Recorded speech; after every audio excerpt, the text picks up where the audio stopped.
India ഇന്നുവരെ കണ്ടിട്ടുള്ള marketing ജീനിയസിൽ ഒരാൾ, ഏറ്റവും എസ്റ്റാബ്ലിഷ് ആയ ഓണ്ടർപ്രണർ, ഒരു പോയിന്റിൽ ഫോബ്സ് പുറത്തുവിട്ട കണക്കിൽ ഇന്ത്യയിലെ 40ാമത്തെ റിച്ചസ്റ്റ് പേഴ്സൺ, ഇന്ത്യയുടെ ഗ്ലാമർ ബിസിനസ് പോയി തുടങ്ങി മൾട്ടി പൊസിഷനുകളിൽ വളരെയധികം എസ്റ്റാബ്ലിഷ് ആയ വ്യക്തിയായിരുന്നു ഡോക്ടർ വിജയ് വിട്ടൽ മല്യ. വെസ്റ്റേൺ ഓണ്ടർപ്രണറുകളിൽ നിന്നും ഇൻസ്പയർഡ് ആയ ലൈഫ് സ്റ്റൈലായിരുന്നു അദ്ദേഹം നയിച്ചിരുന്നത്. അദ്ദേഹം the king of good times എന്ന വാക്കിന് തികച്ചും യോഗ്യനായിരുന്നു.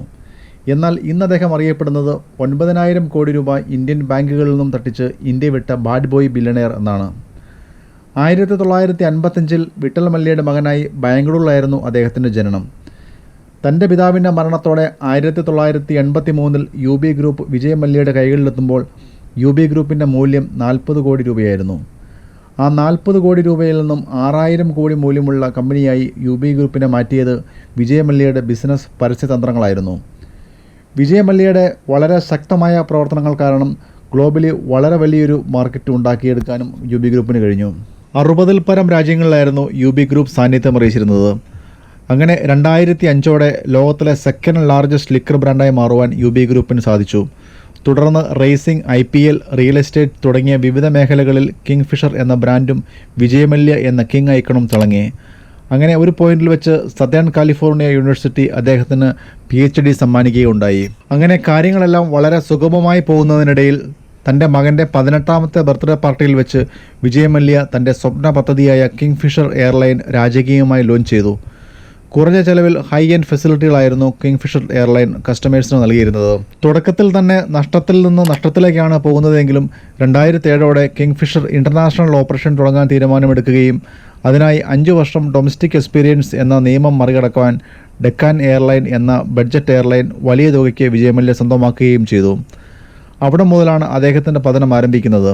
ഡെക്കാൻ എയർലൈനിനെ കിങ് ഫിഷർ റെഡ് എന്ന പേരിൽ അദ്ദേഹം റീലോഞ്ച് ചെയ്തു.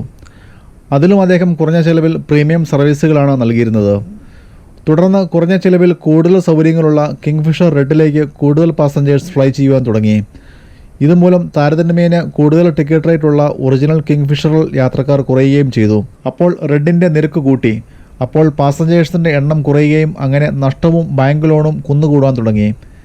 2008 സാമ്പത്തിക മാന്ദ്യവും ഫ്യൂൽ പ്രൈസ് വർധനയുമെല്ലാം കൂണിന്മേൽ കുരു എന്നതിനുമപ്പുറമായി. ഇങ്ങനെയൊക്കെയാണെങ്കിലും 2011ഓടെ ഇന്ത്യയിലെ സെക്കൻഡ് ലാർജസ്റ്റ് കാരിയറായി മാറുവാൻ കിങ് ഫിഷറിന് കഴിഞ്ഞു. ഇത് അണയാനുള്ള തീയുടെ ആളിക്കത്തലായിരുന്നു.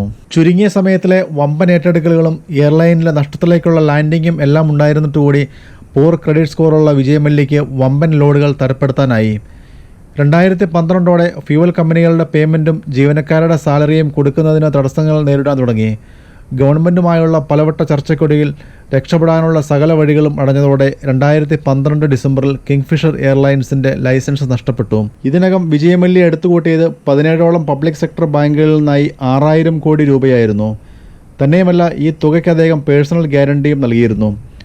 2016 വരെ പല നെഗോസിയേഷനുകളുമായി ഈ പ്രശ്നം മുന്നോട്ട് പോയി. തുടർന്ന് അദ്ദേഹം പ്രിൻസിപ്പൽ എമൗണ്ടായ 6,000 കോടി തിരിച്ചടയ്ക്കാം എന്ന ഓഫർ വയ്ക്കുന്നു. എന്നാൽ പലിശയടക്കം 9,000 കോടി തിരിച്ചു കിട്ടണമെന്ന ബാങ്കുകളും. അങ്ങനെ ആ ഡീൽ നടക്കാതെ വരികയും 2016 മാർച്ചിൽ അദ്ദേഹം UK രക്ഷപ്പെടുകയും ചെയ്തു. ചുരുക്കി പറഞ്ഞാൽ വിജയ് മല്യ ഒരു ബിസിനസ് നല്ല രീതിയിൽ നടത്തുവാൻ ശ്രമിച്ചു. പല കാരണങ്ങൾ കൊണ്ട് അത് വൻ ബാധ്യതകൾ വരുത്തി വയ്ക്കുകയും പ്രിൻസിപ്പൽ എമൗണ്ട് കൊടുക്കാമെന്ന് സമ്മതിച്ചതുമാണ്. പല വൻമരങ്ങളും കരുതിക്കൂട്ടി ഇതിലും വലിയ തട്ടിപ്പുകൾ, അതും ഗവൺമെൻറ്റിൻ്റെ സഹായത്തോടെ നടത്തി വിലസുന്ന ഇന്ത്യ മഹാരാജ്യത്ത് വിജയ് മല്യയുടെ തട്ട് താണെ തന്നെ ഇരിക്കും. നന്ദി, നമസ്കാരം. Please subscribe my channel. Thank you. By.